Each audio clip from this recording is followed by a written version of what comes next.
देव आणि दानवांच्या संघर्षातून निर्माण झालेली ही कथा शिवाच्या त्यागाचे आणि त्यांच्यावर असलेल्या भक्तीचा महत्त्वाचा संदेश देते. एकेकाळी देव आणि दानवांनी अमृत प्राप्त करण्यासाठी क्षीरसागराचे मंथन करण्याचे ठरवले. मेरू पर्वताला मंथनदंड म्हणून वापरले गेले, तर वासुकी नागाला दोरीप्रमाणे गुंडाळले गेले.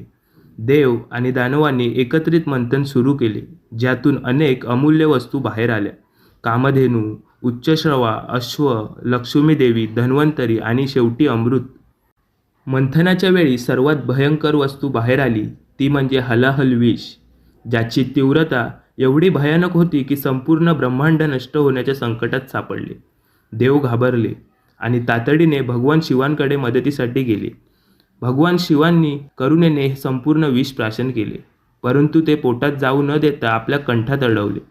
विषामुळे त्यांचा कंठ निळा पडला आणि त्यांना निळकंठ